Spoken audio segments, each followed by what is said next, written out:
The one who came is the one who gave. And the one who gave everything he had so that you and I could have everything that we didn't deserve. So what does that mean for you and me today? I believe it means simply this. Jesus has set an example for us, and we can have a heart like his.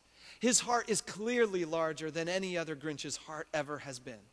His heart clearly broke the mold. His heart clearly went beyond anything. He himself said, greater love has no one than this, that he laid down his life for his friends. So where do we go from here? What do we do? Well, you know what? I believe that Jesus is trying to tell us we can have a heart like his, but it requires us to embrace sacrifice even as he did. And so as we come to the end of 2008 and begin to journey into 2009, I want to challenge you with a few things about sacrifice. The message of Christmas is really a call for us to join in to this sacrifice thing. In fact, number one, here's your first sort of point of practical application. I want to challenge you and I want to encourage you to say these words. I fully embrace Jesus' sacrifice for me. One of my favorite Christmas moments, for a lot of reasons, was the first Christmas I was in my new house in Spring Valley Lake, California. It was a fabulous development that had an actual lake in the middle of a desert. It was a man-made lake. We put our own water there, of course.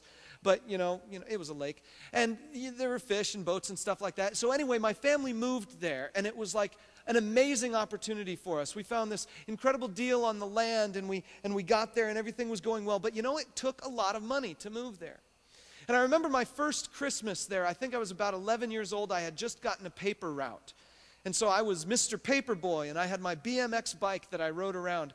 And our house was at the top of a big hill, and the hill would go down to my paper route, and then I'd have to ride my bike back up the hill to get back home, and I could barely do it. But I had just gotten strong enough with my BMX-style bike that I could do bunny hops. And I could ride over the... right up the hill, barely some days, depending on how motivated I was. But the bike, it was working out for me. And so there was a Christmas, the first Christmas there. I remember I came out of my bedroom, and I walked into the family room where the Christmas tree was, and all the presents were under it, and the fire was going, and the coffee cake was on the table. My mom always made one for Christmas. And I walked into the room, and I saw my mom, dad, and sister already standing in the room with like a camera going, pointing at me. It's like, what's this? So I walk in there, and they're staring at me. I was like, presents are over there, guys. Come on, let's get to it. And they just were kind of like laughing, looking at me. He doesn't recognize it. So I'm looking, and my sister Jody says, Jeff, you see anything in here that's unusual? I'm like, well, there's a tree. That's not usually there, and there's some presents. And they're laughing, they're looking at me. And eventually, my sister just says, look in the corner. So I had walked right past it. I just had come in the door like this. And back there in the corner was a gigantic mound of paper. Christmas wrapping paper. And I thought, my mom's usually a lot neater than that. Rather than just throwing the extra scraps over in the corner. I was like, okay, fine, there's a mound of paper. And Jody says, look underneath it. And I looked underneath it, and the paper only went down about that high. And then below it were 2 tires, like bike tires. I was like, what's that? And I went over there, and I said, is this mine?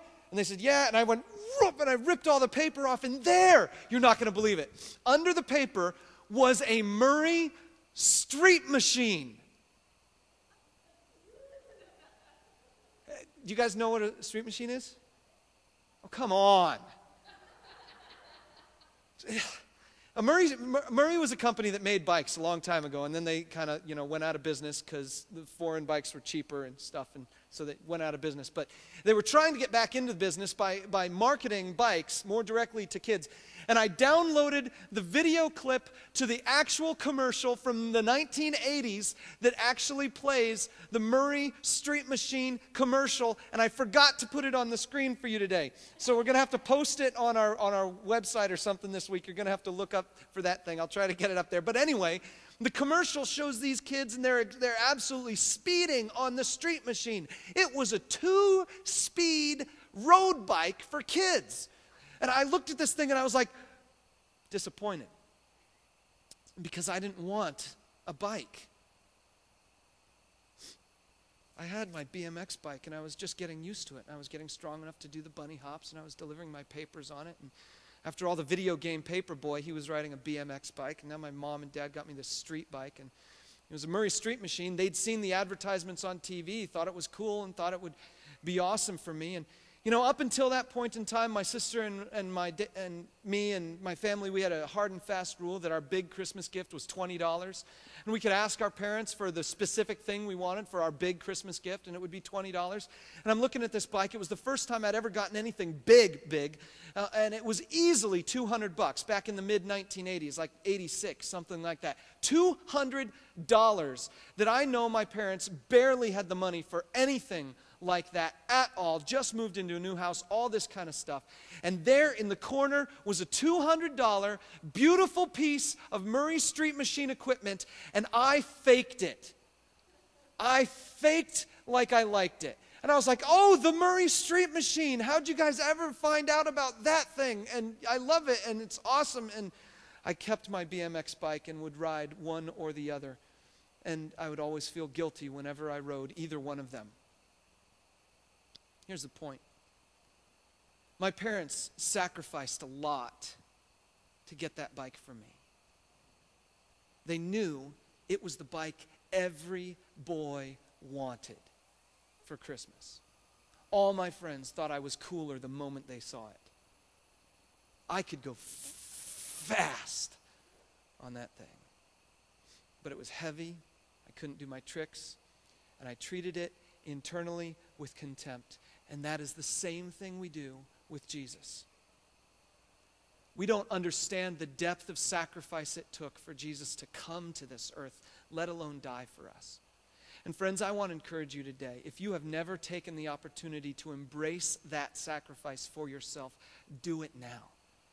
Say right here, I don't ever want to take Jesus' gift to me for granted ever again. And you can pray in your heart right now, the simple prayer that just says, God, I'm sorry for all the things that I've done to walk away from you. Would you forgive me? I believe you sent your son for me so that I could be forgiven. Would you forgive me, cleanse me, and lead me? I want to encourage you to make this Christmas a real Christmas for you if you've never done it before. Let me know. On the communication cards you have there in your bulletins, go ahead and put a check mark on that I made a commitment to Jesus for the first time box